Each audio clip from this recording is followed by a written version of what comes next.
የመኪና ስም ለማዞር ወደ ውልና ማስረጃ ከመሄዳችሁ በፊት ልታውቋቸው የሚገቡ ቅድመ ሁኔታዎችን በዛሬው ቪዲዮ ይዤላችሁ መጥቻለሁ።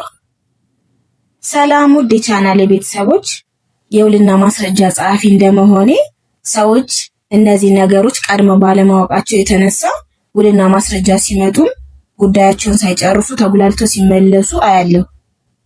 ከሱ ተነስቼ እናንተም እንደዚህ አይነት ችግሮች እንዳይገጥሟችሁ በማሰብ ዛሬ አዘጋጅቼላችሁ መጥቻለሁ። እስከ መጨረሻው ቪዲዮን ተከታተሉ። ለቻናሌ አዲስ ከሆናችሁ ሰብስክራይብ እያደረጋችሁ እንዲሁም ላይክ፣ ሼር በማድረግ ለቤተሰቦቻችሁ አድርሱ። ለመሆኑ ስንቶቻችንን ስለ ውልና ማስረጃ አሰራር የምናውቅ? መልሱን ለእናንተ ትቻለሁ።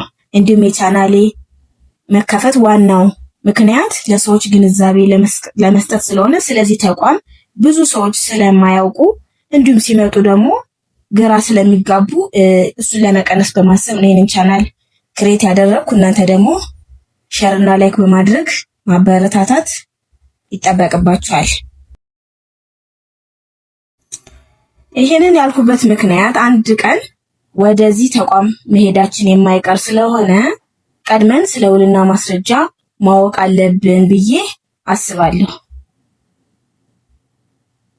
ይሄንን ካልኩኝ ወደ መረጃው ሄዳለሁ።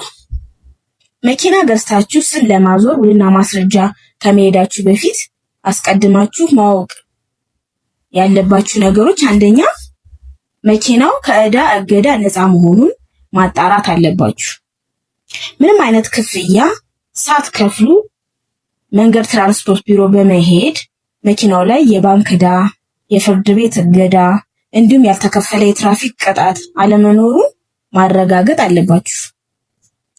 ሁለተኛ የሻጭ የትዳር ሁኔታ፣ ማለትም ሻጩ ሰው ትዳር አለው የለውም፣ ትዳር ካለው የጋብቻ ሰርተፊኬት ያስፈልጋል። እንዲሁም የትዳር አጋሩ አብሮ መገኘት አለባት። መምጣት ካልቻለች ለባለቤቷ ውክልና ልሰጠው ይገባል። ውክልና መኖር አለበት። ኦሪጂናል ውክልና ይዞ መገኘት አለበት። ግን ሻጩ ግለሰብ ያላገባ ከሆነ ያላገባ የምስክር ወረቀት ወይም ያላገባ ሰርተፊኬት የታደሰ መሆን አለበት። ያላገባ ሰርተፊኬት እስከ 6 ወር ብቻ ነው የሚያገለግለው። 6 ወር ካለፈው አያገለግልም፣ አይሰራም ማለት ነው። ስለዚህ መታደስና ለመታደሱን ማረጋገጥ አለባችሁ እናንተ። በዚህ መሰረት ገዢና ሻጭ ውልና ማስረጃ በሰዓታችሁ መገኘት አለባችሁ። ሶስተኛ የገዢም ሆነ የሻጭ ፋይዳ መታወቂያ፣ የገዢም የራሱ ፋይዳ መታወቂያ ያስፈልጋል፣ የሻጭም ፋይዳ መታወቂያ ይፈልጋል ማለት ነው። እንዲሁም ደግሞ ምስክሮች ፋይዳ መታወቂያቸውን ይዘው ከናንተ ጋር መገኘት አለባቸው። ፊርማ አብረው ስለሚፈርሙ ከናንተ ጋር ውልና ማስረጃ መኖር አለባቸው። አራተኛ የመኪናው ኦሪጂናል ሊብሬ፣ የመኪናው ሊብሬ እንዳይረሳ እሱም ያስፈልጋል። አምስተኛ ከመንገድ ትራንስፖርት የምትሰጥ የግምት ደብዳቤ መረሳት የለበትም፣ እሷም ታስፈልጋለች። እንዲሁም በተጨማሪ መኪናው ባለ ንብረቱ ሳይሆን በውክልና ከሆነ የምትገዙት ኦሪጂናል ውክልና ያስፈልጋል። ውክልናው ላይ ይሽጥ ይለውጥ የሚል ሙሉ ውክልና መሆኑን ማረጋገጥ አለባችሁ።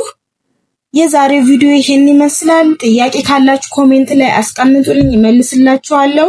እስከ መጨረሻ አብራችሁኝ ስለቆያችሁ አመሰግናለሁ። በሌላ ቪዲዮ እስከምንገናኝ ደህና ሁኑ።